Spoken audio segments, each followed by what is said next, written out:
पनवाकिल जे रज़ा ॻोठ थाणे जे हद में 4 ॾींहं अॻु क़तल थियल नींगरी जे केस नओं रुख़ अख़्तियार करे वरितो। नींगरी खे कारह इल्ज़ाम हेठि क़तल करण जो इंकशाफ थियो। एसएसपी जे हुकुम ते इंक्वायरी बाद एसएचओ अतहर महर खे मुअतल करे मथसि सरकारी फरियाद ते केस दाख़िल करे गिरफ़्तार कयो वियो आहे। 4 ॾींहं अॻु नींगरी सिंघार महर खे जवाबदारनि फायरिंग करे क़तल करे छॾियो हो। वारसनि पारां नामालूम चोरनि ते क़तल करण जो इल्ज़ाम लॻायो वियो हो। वाक़े जो एसएसपी सखर सिंघार मलिक ऐं डीआईजी नोटिस वठी जांच एसएचओ पटड़ी हवाले कई हुई। जांच में इंकशाफ थियो त एसएचओ रज़ा ॻोठ क़तल केस खे लिकाइण लाइ जवाबदारनि जी मुदयत में केस दाख़िल करे मुख़ालिफ़नि खे फासाइण चाहियो।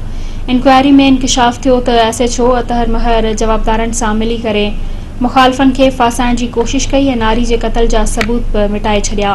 इंक्वायरी रिपोर्ट खां पोइ एसएसपी सखर सिंघार मलिक जी हिदायत ते पुलिस सरकार जी फरियाद ते केस दाख़िल करे एसएचओ अतहर महर समेत 4 जवाबदारनि खे नामज़द कयो आहे।